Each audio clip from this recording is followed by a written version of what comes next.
Hi guys, welcome to another video.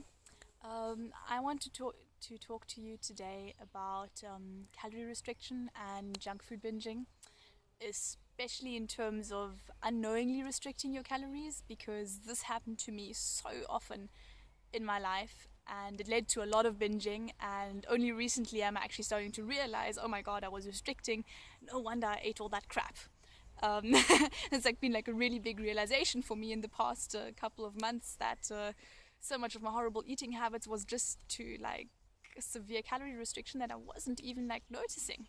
So I already made a video about how I came to the high carb vegan lifestyle. I'll put the link right down below here and also in the description box, so have a look at that video if you haven't already.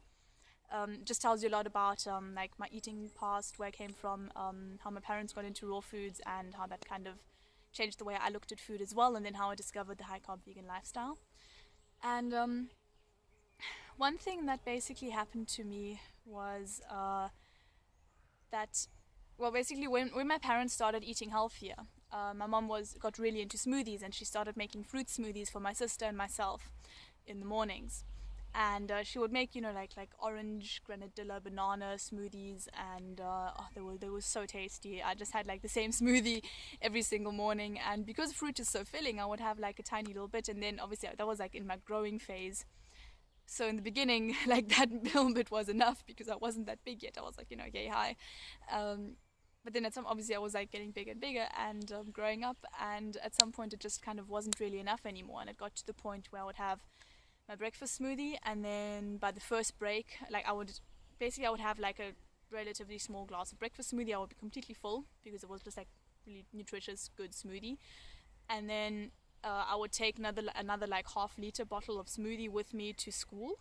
And by the time the first break came around, which was around 10 in the morning, I would be really hungry, and I would obviously have my smoothie, and that would be my lunch in the first break. And by the time the second break rolled around, I usually wouldn't have packed anything extra because I was always this is enough. And I was always so uncreative with what to take for lunch, so I never really made the step of being let me actually take something else because I know I'll get hungry, so let me take something else to bridge that gap. And then that would lead to me coming home after school, and on the way home there was this little shop, little corner shop, and I would buy so much junk food.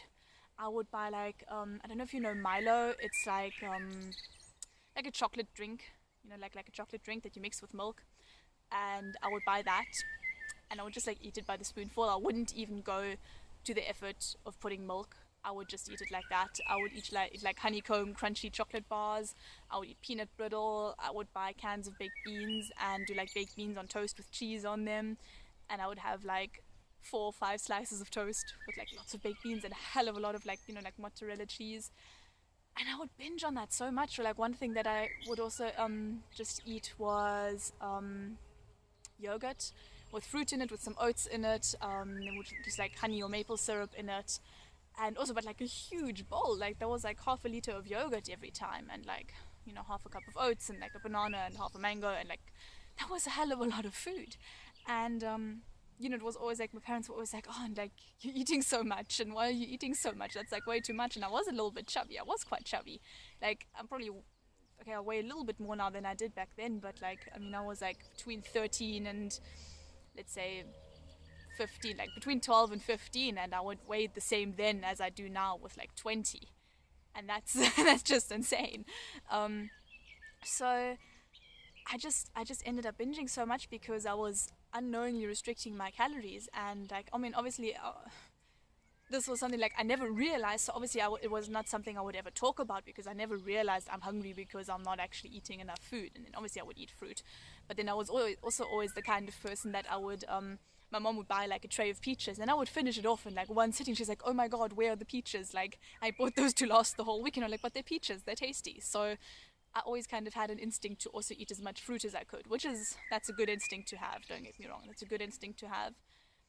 But I would just I would always be that person walking to the fridge and just staring at the fridge, hoping that something new had magically appeared, and then close the fridge and 5 minutes later hope for something new to have appeared. Or my mom would have bought a packet of salami And I would eat like a packet of salami in one sitting, until at some point I realized, okay, I'm actually getting reflux from this. Let me only have half a packet and have the other half later, and then that was okay. But like, I'm like, thinking back, I'm so astounded by the amount of crap I ate. And then, so that was like one phase until I was about, when did I start with green smoothies? Probably when I was 16. My parents started getting into green smoothies. I mentioned this in the last in the video about becoming a high comp vegan, that my dad won the Victoria Botanical Green for Life book at like a raw potluck raffle, and he started making green smoothies, and I also started making green smoothies, and I would have them for breakfast and school lunch every day. So I would make like just over a liter of smoothie. I'd have most of it for breakfast and have half a liter with me for lunch. And that was awesome. That was amazing. Like, I ate so much less crap. And it was so much healthier. I like cleared up so much brain fog. I did lose a bit of weight, also because I combined green smoothies with kung fu. So suddenly I was active and eating greens. So that was just like boom, health explosion. And then what happened was that every Saturday I would have like my super intense exercise day. Like, kung fu was twice a week, so it was like Mondays and Wednesdays, and then Saturdays I would get up at 6. I would go to 7:30 to 9 o'clock yoga, and was like an intense, like make you sweat kind of yoga class. And then after that, straight away we would go to kung fu, and then our warm-up routine was that we would go for a 5k run. We would do physical, so like interval training kind of physical exercise, and then we would do stretching, and then we would practice forms. And then at some point we also had like a demo team for like show demos. So sometimes we would be at kung fu from anywhere between like from 9 in the morning to anywhere between 12 and 2 in the afternoon usually. And all I would have in the morning, because I didn't like, I was like, right before intense yoga, you're like upside down half the time. You don't want to eat too much. So I would have like half a liter of smoothie. And that was all I had until we had like a break at kung fu at around like 12ish basically. And even then I would take maybe the other half liter of smoothie. I would take like a box of like cut up cucumbers, or stuff that has like basically negative calories. And then I still wondered why, when everyone would go like around the corner for pizza, why I couldn't say no to the pizza, or why on the way home from kung fu with friends I'd be like, hey, let's stop off at McDonald's, and I would go and get like chicken nuggets and fries and like a big orange juice, and I had no idea what was like possessing me to do these things. It's like, oh, I'm so healthy, I'm eating green smoothies, and I'm doing kung fu, and I'm like, my family like loves raw foods, and I'm actually so healthy, but like, McDonald's. And like, obviously I wouldn't want to admit that I'm having McDonald's, so I would like throw it away before I got home and like put it in some other dustbin like outside of my house, because obviously my mom would have been like, why the hell are you eating McDonald's, and you've got like all this healthy food. And like, I never realized that I was calorie restricting. It was completely unconscious. I had like, it wasn't on purpose. I never calorie restricted. Like, I've never been able to calorie restrict in order to lose weight. I had tried to do that. It lasted for half a day, and then I started eating again, because I love food. I've always loved food, and I've loved eating, and I've never been able to restrict my calories consciously. But it shocked me so much when I actually realized, okay, I've been doing this unconsciously, and I've had this like basically unconscious eating disorder for about half my life that caused me to eat so much junk and put so much crap into my body, and I never even realized why. So it's just that it was really like, it was such a shock. And it's very, very strange. And then once I actually started eating enough, I was like, okay, cool, no wonder I don't have cravings. Like even now I notice like when I don't eat enough, because sometimes like when I eat really nutritious food, I don't need to eat that many calories to feel satisfied, obviously, because it's really nutritious, so your body's like, okay, I'm done.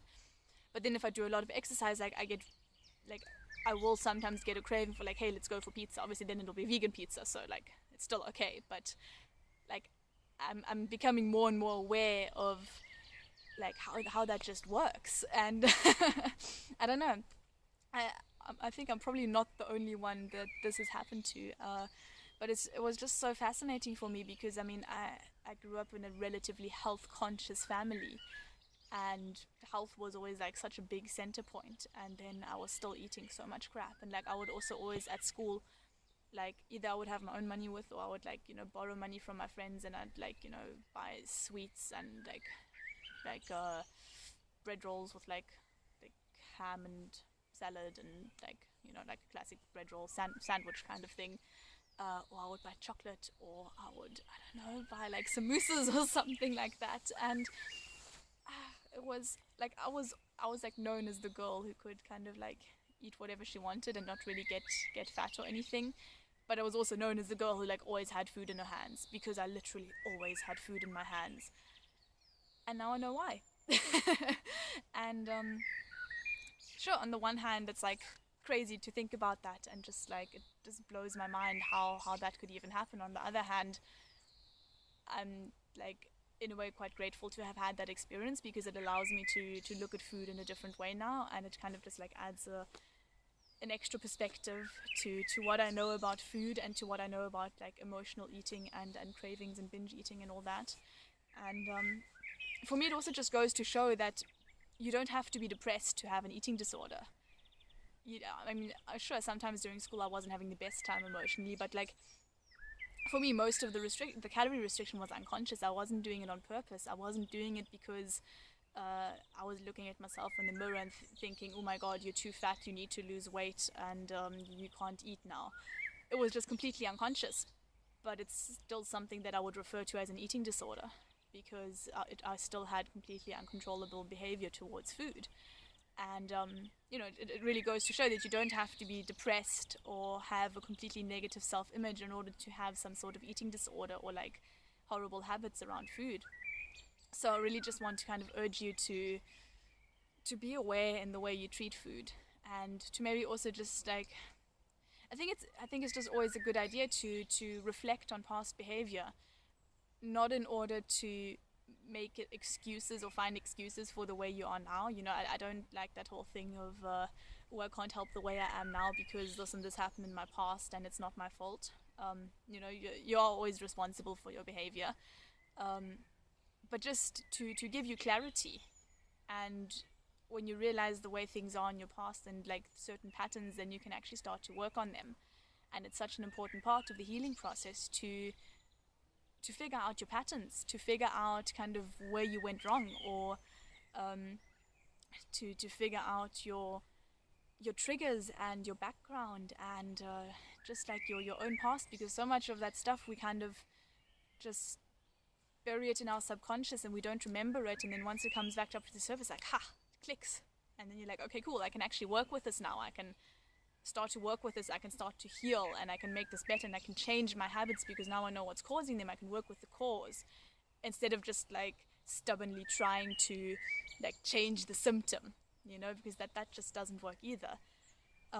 Yeah, so that's basically the entirety of my eating history and past. And I really want to know from you if you've experienced the same kind of thing, like unconsciously calorie restricting just through the way you ate, and maybe you're quite happy with the way you're eating even, and it still led to like binging behavior. Let me know about like your history with food and everything. I'm really, really curious. I want to know, and it'll help me like figure out how I can help you and maybe what to talk about in future videos. So leave that in the comments down below. Give this video a thumbs up, and I'll see you next time. Bye guys.